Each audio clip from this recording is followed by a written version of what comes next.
जुड़ रहा है। आज की चर्चा में हमारे साथ जुड़ रहे हैं, सबसे पहले परिचय करा दूं, मेरे साथ बीजेपी के स्पोक्स पर्सन जुड़ रहे हैं गौरव भाटिया साहब, साथ ही हमारे साथ अनुराग भदौरिया समाजवादी पार्टी का पक्ष रखने के लिए, और साथ ही हमारे साथ जुड़ रहे हैं आलोक मेहता जी जो कि वरिष्ठ पत्रकार हैं, और इसके अलावा तौसीफ खान राजनीतिक विश्लेषक। और थोड़ी देर में जानकारी मुझे मिल रही है कि आचार्य प्रमोद कृष्णम भी हमारे साथ जुड़ रहे हैं। तो चलिए मैं अनुराग भदौरिया से डिबेट को शुरू करने जा रही हूँ। अनुराग, मुझे इस बात का जवाब दीजिए कि 5 राज्यों के विधानसभा चुनाव के बाद क्या विपक्ष को वो चेहरा मिल गया है जो 2024 के लिए विपक्ष ढूंढ रहा था? देखिए, देश में जब जब अन्याय हुआ है, कहीं भी हिंदुस्तान एक हुआ है। आपने देखा जिस तरह से भारतीय जनता पार्टी नफरत की राजनीति कर रही थी और पश्चिम बंगाल में जो उसने नफरत का जहर घोला है, आज तक वहां पे वो हिंसा दिखाई पड़ रही है। उसकी वजह से आपने देखा देश के सारे नेता, चाहे समाजवादी पार्टी हो, चाहे राष्ट्रीय जनता दल हो, चाहे दूसरे दल हो, सभी जाके वहां पे ममता बनर्जी के साथ खड़े हुए और लास्ट में ममता बनर्जी जी जीती।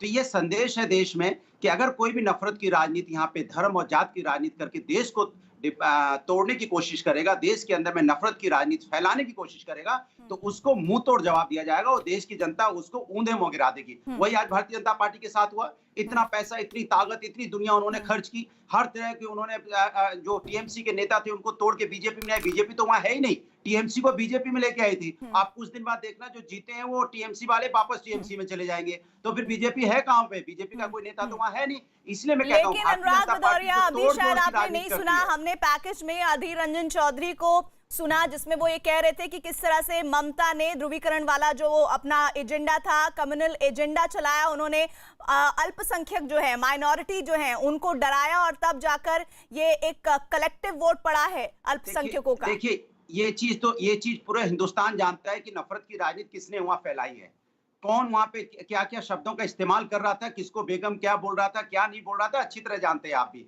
ये शब्दों का हम इस्तेमाल नहीं कर सकते क्योंकि भारतीय जनता पार्टी की तरह मैं उतना नहीं गिर सकता, उतनी नैतिकता हमारे अंदर है। भारतीय जनता पार्टी में तो नैतिकता है नहीं, वो तो कितना भी गिर सकते हैं। वो तो मन से जब शब्दों का इस्तेमाल जिस तरह से करते हैं भारतीय जनता पार्टी के शीर्ष नेता, हम तो उतना भी नहीं कर सकते। लेकिन मैं इतना जानता हूं कि हिंदुस्तान के अगर किसी ने हिंदुस्तान को पीछे ले जाने की कोशिश की है, आज हिंदुस्तान को 50 साल पीछे ले जाने वाली अगर कोई पार्टी है तो भारतीय जनता पार्टी है। अब हिंदुस्तान की जनता जान गई है। ये जो असम में जीते इनकी लास्ट जीत है, इसके अलावा जिंदगी में वो अब उत्तर प्रदेश और देश में नहीं जीत सकते। उत्तर प्रदेश में देखिए हालत क्या है, पंचायती चुनाव में औंधे मुंह गिर गए हैं, अभी उठाए नहीं, पूरे प्रशासन लगा दिया, उसके बाद भी यहाँ पे भारतीय जनता पार्टी बुरी तरह हार रही है। गांव में सोचो आप क्यों हार रही है?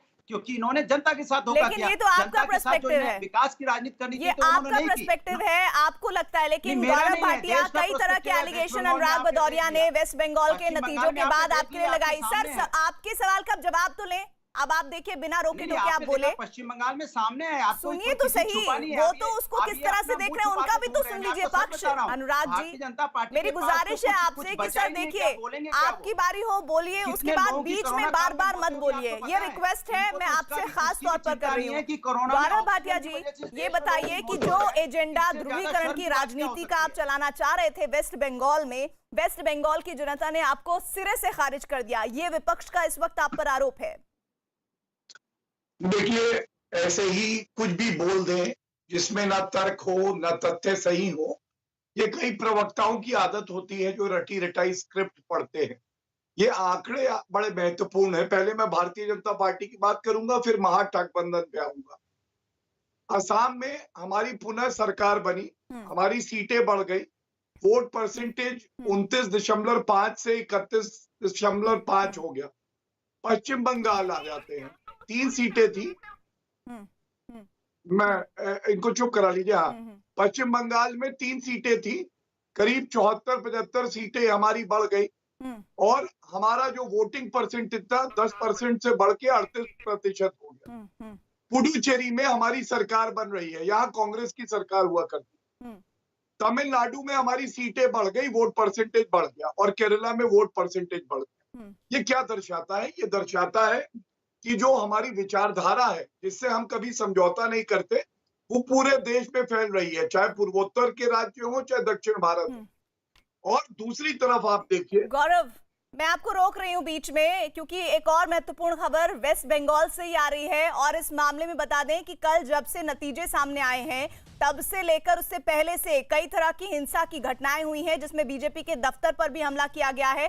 केंद्र ने इस मामले में रिपोर्ट मांगी है और केंद्र ने रिपोर्ट मांगकर ये जानने की कोशिश करने की कवायद शुरू की है कि आखिर ये सब कौन करवा रहा है और उन पर जल्द से जल्द कार्रवाई हो। ममता सरकार से इस मामले पर रिपोर्ट मांगी गई है। अमिताभ सिन्हा हमारे साथ हमारे वरिष्ठ सहयोगी जुड़े हैं। अमिताभ, और क्या क्या कहा गया है इस रिपोर्ट में?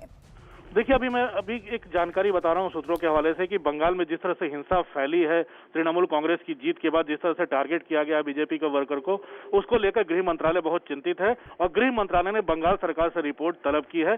अब गवर्नर धनखड़ साहब भी अब थोड़ी देर में वहां के शीर्ष अधिकारियों को बुलाकर मिलने वाले हैं, उनको तलब किया है। लेकिन सबसे बड़ी बात कि गृह मंत्रालय ने बंगाल सरकार से रिपोर्ट तलब की हिंसा को लेकर। जी, तो ये कब तक रिपोर्ट देनी होगी?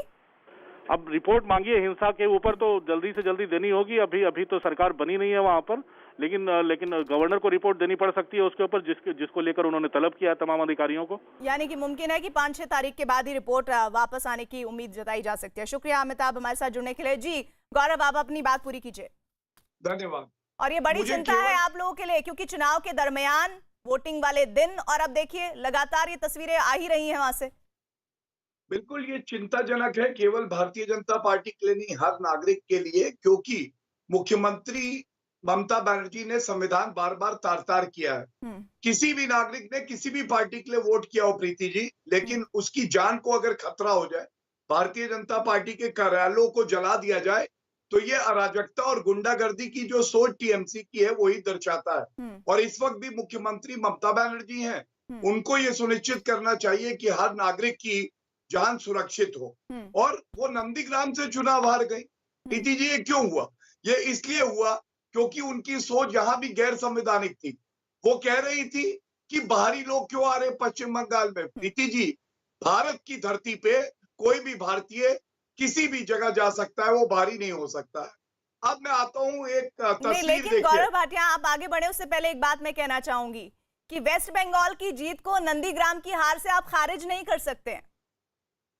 प्रीति जी, मैं आपकी बात से सहमत हूं। हम लोग वो पार्टी नहीं है, हमारी विचारधारा ये नहीं है कि ईवीएम पे ठीकरा फोड़ दें, इलेक्शन कमीशन को दोषी बताएं।